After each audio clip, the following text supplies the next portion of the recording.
नमो आदेश अलख निरंजन. मित्रांनो, आज आपण ऐकणार आहोत नवनाथ महाराजांची एक अद्भुत कथा, जी आपल्या आयुष्याचा अंधार दूर करून सुख समृद्धी आणू शकते. एकच मंत्र, ब्रह्ममुहूर्त जागा, आयुष्य उजळून निघतं. खूप वर्षापूर्वी एक छोट्याशा गावात गोविंद भाऊ नावाचा एक शेतकरी राहत असे. तो नवनाथांचा प्रचंड भक्त, पण तरीही त्याच्या आयुष्यात होती कर्ज, आजार, त्रास आणि चिंता. तो रोज देवाची पूजा करायचा, पण मनात एकच शंका, देवा, माझ्या आयुष्यात आनंद का नाही? माझी भक्ती कमी आहे का? त्या रात्री गोविंद भाऊला स्वप्नात मच्छिंद्रनाथ महाराज प्रकट झाले. ते म्हणाले, बाळा, खरी भक्ती आहे, पण वेळ चुकीची आहे. सूर्य उगवल्यावर उठल्यास देवशक्ती स्थिर होते. सूर्योदयापूर्वी जेव्हा आकाश शांत असतं तेव्हा तीच वेळ ब्रह्ममुहूर्त.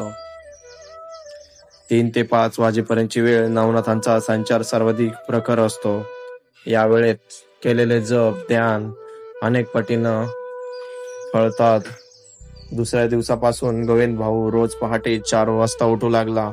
अंगणात दीप लावून तो बसायचा ध्यानात. झोप यायची, अंग दुखायचं, गावकरी चेष्टा करायचे, हा अर्ध्या रात्री भूतासारखा काय उठतो? पण गोविंद भाऊ म्हणायचा, अलख निरंजन, अलख निरंजन. तो थांबला नाही. एका दिवशी ब्रह्ममुहूर्त ध्यानात बसलेला असताना त्याला एक मंद वारा जाणवला आणि तेजाचा गोळा त्याच्या समोर प्रकट झाला. त्या तेजातून कानिपनाथ महाराज प्रकट झाले. ते म्हणाले, बाळा, तुझ्या भक्तीची परीक्षा पूर्ण. आता तू तुझ्या आयुष्यात सुख समृद्धी वाहू लागेल.